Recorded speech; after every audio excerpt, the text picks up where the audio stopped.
주님을 다메섹 도상에서 주님을 환상 중에 만납니다. 그래서 다메섹이 예수님을 통하여 예수님의 음성을 듣죠. 그리고 다메섹 도상에서의 그 만남을 통해서 사울이 이제 하나님의 종으로 예수님을 증거할 증인으로 바울로 거듭나는 그 부분을 이야기하고 있습니다. 11절에 주께서 이르시되 일어나 집가라 하는 거리로 가서 유다의 집에서 다섯 사람 사울이라는 사람을 찾으라. 그가 기도하는 중이니라. 여러분, 우리가 여기서 좀 생각해 봐야 될 게, 사울은 아마 눈이 보이질 않았어요. 바울은 아마 혼란스러울 거예요. 자기가 여태까지 하나님을 위하여 열심을 내고 하나님을 위하여 열심을 내고 일을 했다라고 생각했는데, 정작 자기가 그 예수님을 핍박하는 중심에 서 있었던 거예요. 그리고 그 자신이 얼마나 혼란스러웠을까요? 아마 굉장히 혼란스러웠을 거예요. 그래서 바울은 혼란스러웠고 눈도 보이지 않았고 아마 굉장히 마음이 힘들었을 겁니다. 그리고 중얼중얼 그 표현도 못하고 눈이 멀었기 때문에 말도 잘 제대로 못하고 표현도 못했을 것이에요. 근데 11절에 그가 기도하는 중이라고 합니다. 여러분의 신음소리까지도 하나님 들으세요. 여러분의 마음의 묵상까지도 하나님이 여러분을 사랑하시기 때문에 듣습니다. 제가 어렸을 때 기억이 잘 나지 않지만 기억을 더듬어서 보면 참 고통스러웠던 시간들이 많았던 것 같아요. 그러니까 제가 하루를 돌아보면 가장 좋았던 시간이 자는 시간, 잠자는 시간이 참 좋았던 것 같아요. 그래서 잠자기 전에 참 독백처럼 마음으로 그렇게 부르짖었어요. 하나님을 부르짖었던 것보다, 제가 어렸을 때 교회는 다녔지만 그때 당시에 믿음이 있어서 다닌 게 아니었기 때문에 마음으로 되뇌이듯이 부르짖고 막 그랬던 것 같아요. 힘들었던 부분은 마음으로 계속 울면서 되뇌었던 것 같아요.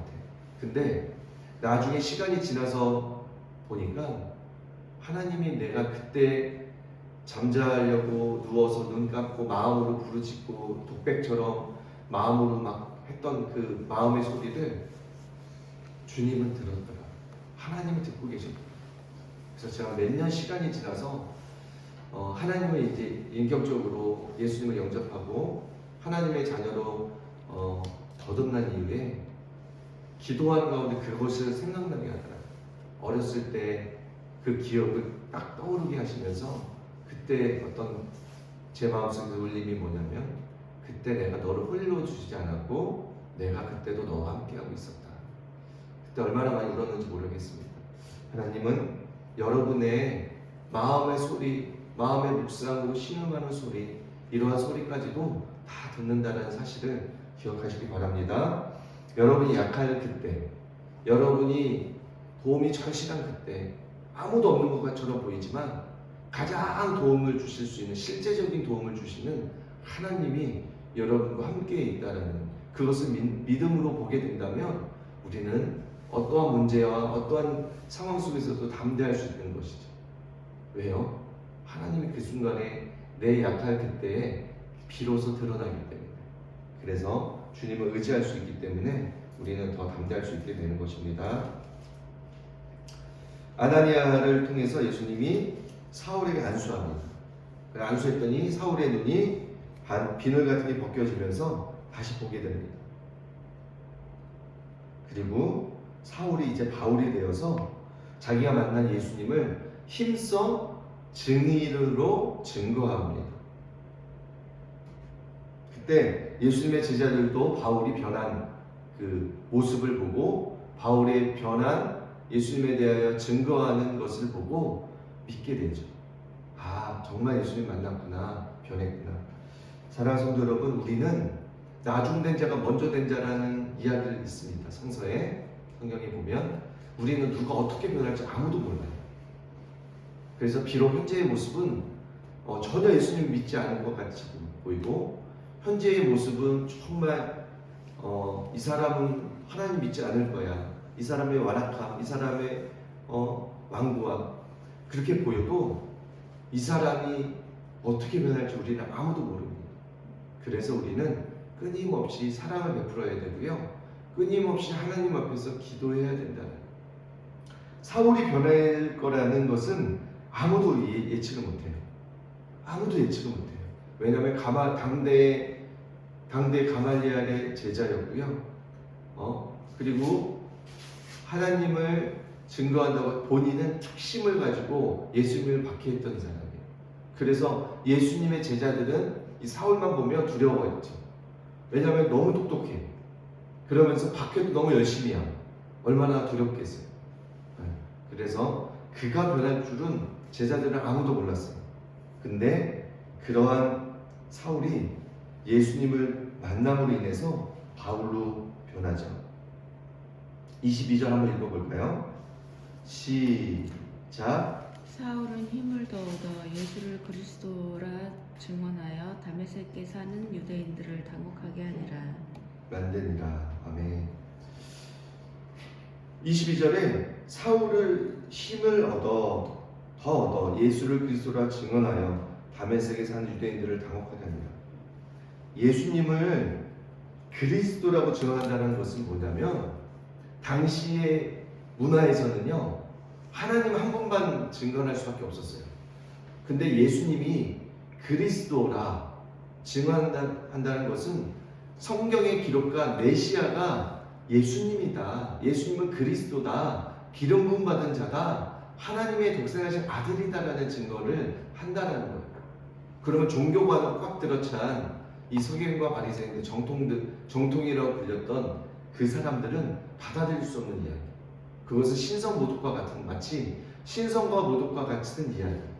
근데 하나님을 힘써 열심을 내었고 예수님을 박해했던 이가 도리어 예수님은 그리스도라고 힘써 전하는 것을 보고 얼마나 당황했겠어요. 정통이라고 얘기했던 유대인들이요. 그 소리를 듣고요 부글부글하죠. 그러면서 23절 한번 읽어볼까요? 시작. 그 계기와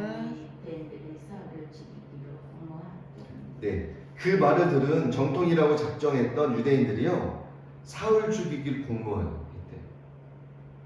사울 죽이기를. 여기서 유대인들이라고 한 거 보니까, 그러나 유대인들은 아마 정통이라고 했던 사두개인과 바리새인들, 지도자들 이야기하겠죠. 그리고 제자들이 이제 사울을 도와줍니다. 도망갈 수 있게. 안 그러면 죽을 수밖에 없으니까 제자들이 사울을 성 밖으로 광주리에 달아서 도망을 시키죠. 아니면 사울을 위험한 상황이니까 바울이.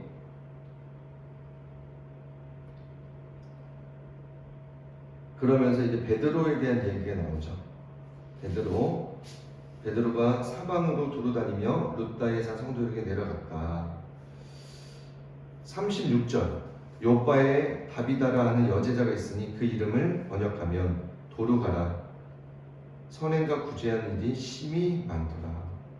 사랑하는 성도 여러분, 우리가 선행과 구제하는 일이요 정말 중요합니다. 우리가 물론 선행으로 구원받지 않습니다. 우리는 반드시 예수 그리스도를 믿음으로 구원받아요. 그러면 믿음으로 구원받은 우리 그리스도인들의 표가 뭐냐면 복음의 열심을 내는 거죠. 근데 복음의 열심 내기 이전에 이것이 같이 선행돼야 돼요. 선행과 구제하는 일이 같이 동반돼야 돼요. 지금 배고파서 빵이 필요한 자에게 가서 첫 번째 무엇을 해야 되죠? 빵을 주고 배고픔을 해결해 주면서 예수님이 그리스도라, 예수님은 메시아다, 예수님은 여러분 때문에 이 세상의 모든 죄를 지고 여러분의 죄를 해결하기 위하여 이 땅에 오셨다가 죽으셨다. 그 죽으신 예수님이 성경이 기록한 대로 3일 만에 부활하셔서 이제 여러분이 생명을 얻을 수 있다. 영원한 생명을 얻을 수 있다. 우리가 이렇게 빵과 복음을 같이 전해야 돼요. 예수님을 믿는 우리들이 삶의 선행, 착한 선행을 통하여 하나님께 영광을 돌리는 거고요. 또 많은 구제를 통하여 하나님께 영광을 돌리는 거예요. 그래서 우리가 선행과 구제에 대하여 열심을 내야 합니다. 그래서 가능한 한 자꾸 선을 베풀어야 돼요. 내 이웃에게 선을 베풀어야 되고요. 또 내 이웃의 필요를 볼 수 있는 눈이 있어야 합니다. 볼 수 있는 눈이 있어야 돼요. 저는 요즘 기도하고 있어요. 그러니까 제가 예전에 어떤 기도를 좀 했냐면, 인생을 보면 항상 저는 어려운 인생을 살았어요. 물질적으로도 어려웠지만 환경적으로도 어려운 인생을 살고, 또 항상 그 어려운 사람들의 마음을 그냥 이해하려고 했던 게 아니라 내가 자체가 어려운 인생을 살았기 때문에 어려운 사람들의 마음이 그냥 동질감이 느껴지는 거예요. 그리고 교회를 갔는데 희한하게 교회에서 똑똑하고 직업이 좋고 잘 살고 이런 분들을 환영하는 모습들을 보게 되더라고요. 근데 반면에 가난하고 병들고 가난하고 똑똑하지 못하고 이러한 분들에 대해서 사람들이 진심으로 대하기보다 좀 무시하면서 대하는 경향을 저는 느꼈어요. 왜냐하면 제가 그 사람들에 속했기 때문에 그냥 느끼는 거예요. 제 3자 입장에서도 느꼈지만 제가 그 그룹에 속해 있던 어려운 사람, 무식한 사람, 변변치 못한 직업, 이 군에 속했기 때문에 그냥 그 감정들이 느껴지더라고요. 그래서 저는 그때 참 많은 기도를 했어요. 하나님, 저는 남은 자들에 대해서 돌아보는 마음을 주세요. 왜냐하면 교회 안에서조차도 똑똑한 사람, 직업 좋은 사람, 잘 사는 사람들은 환영받고 반대로 그러지 못한 사람들에 대해서 좀 소홀하게 대하는 이것이 느껴지는데, 하나님, 그렇다면 저는 똑똑하고 잘난 사람들은 어차피 다른 사람들의 환영을 많이 받고 관심을 많이 받기 때문에 저는 다른 사람들에게 비록 관심 못 받는 가난하고 소외되고 주목받지 못하는 사람들에 대해서 항상 먼저 생각할 수 있는 마음을 달라고, 그렇게 기도를 참 많이 했던 것 같아요. 근데 어느 순간에 그런 마음들이 많이 있다가 우리 마음이 참 부패했잖아요. 사람의 마음이 어느 순간에 또 내가 상황이 바뀌니까 그런 것도 서서히 없어지는 모습도 보고, 그래서 다시 기도하고 있어요. 하나님, 소외되고 가난한 이웃들에 대해서 그들을 진짜 사랑할 수 있는 마음을 달라. 왜냐하면 내 마음으로는 한계가 있어요. 내 마음으로는 내가 손해보지 않는 선에서밖에 우리는 선행을 베풀지 않아요. 내가 만약 손해보는 일이 발생한다면 선행을 베풀지 않을 거예요. 이건 내 힘으로 할 때 말씀하는 거예요. 물론 특심인 사람이 있어요. 선행이 특심인 사람이 있고요, 구제에 열심인 사람이 있습니다. 근데 그러한 사람조차도 물론 다른 사람들보다 상대적으로 많은 선행을 베풀고 많은 구제를 할지 몰라도 자기가 손해보고 자기 명예가 깎이고 자기 돈에 손해보는 선이 발생한다면 어느 정도까지는 하겠지만 비록 나중에 중단될 거예요. 그러나 하나님의 영혼에 대한 사랑하는 마음을 부어주시면 그 사랑에 이끌려 그 사랑 때문에 계속해서 사랑할 수 있고요, 선행을 베풀 수 있는 거고, 계속해서 구제를 해나갈 수 있는 것이. 그래서 내가 하려고 하는 그 마음을 우리는 빨리 파악해야 되고요, 내가 선행하려고 하는 마음을 빨리 파악이 된다면 주님 도와달라고, 성령님 도와달라고, 이것이 너무너무 중요합니다. 결국에 이 다비다라는 여제자가 선행과 구제하는 일이 심히 많았는데, 이 다비다라는 이가 아프게 되죠. 그때 병들어 죽음에 시체를 씻어 다락에 누이니라.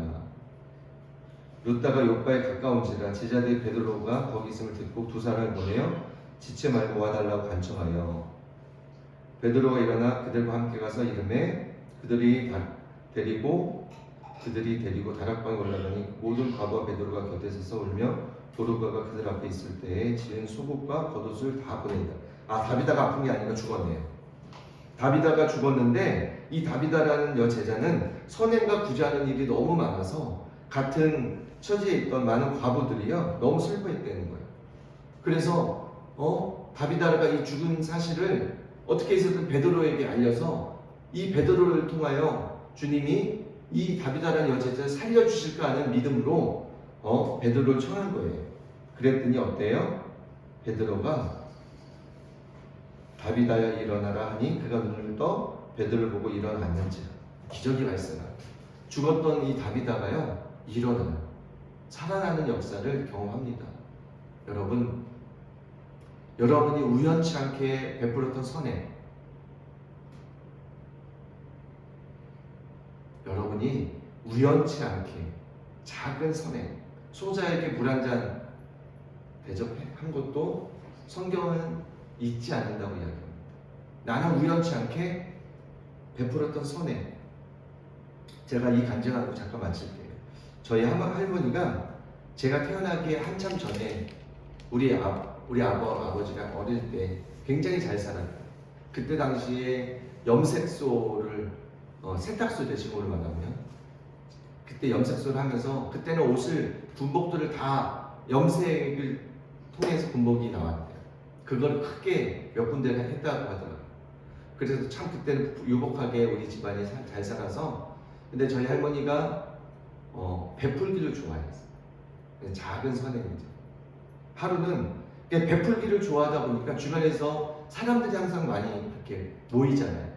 남들에게 잘 베풀고 당시에 그 오래전에 한 달에 쌀 한 가마니를 먹었대. 80kg짜리 쌀을 소비했대요. 그러면 많은 사람들에게 이렇게 나눠주고 많은 사람들이 이렇게 늘 밥을 이렇게 나누고 막 했던 거죠. 그래서 작은 선행을 자주 베풀어서 그 고아들을 할머니가 집에서 이제 같이 살면서 같이 자라고 그들이 이제 결혼시켜주고 그렇게 해서 성인이 돼서 결혼해서 간 분들이 여러 분 있어요. 근데 이제 저희 집안이 완전히 쪼그라들어서 완전히 망해서 막 그럴 때 그분 도움을 받아서 결혼했던 그분들 중에 몇 분 중에 다는 아니지만 일부가 잘 됐어요. 너무 잘 돼서 그분들이 아직도 기억이 나는데 지속적으로 우리 집이 할머니 돌아가실 때까지 지속적으로 도움을 주셨어요. 저희들 그분들이 잘 됐어요. 한 분은 한의사가 되어서 너무너무 잘 돼서 그분이 끊이지 않고 보약을 우리 집을 대줬어요. 할머니 약을 그런 걸 볼 때 작은 선행 또 뭐 그거 말고 또 작은 선행이 있었습니다. 작은 선행이 우연치 않게 베풀었던 작은 선행이 크게 해서 돌아온 경우를 보았습니다. 결국 이 도르가라는 여인도 구제와 선행을 통해서 죽었던 여인이 살아나는 그 기적을 경험하는 주인공이 되죠. 여러분도 작은 선행이 여러분의 삶에서 결정적으로 여러분의 정말 중요한 부분을 감당할 수 있다는 사실을 우리는 잊지 않고 언제나 늘 선행과 구제와 복음 전하는 일이 하나가 되고 그래서 하나님께 영광 돌리는 복음을 살아내는 저와 여러분이 되기를 예수님의 이름으로 축원합니다. 네, 기도하면서 나아가겠습니다.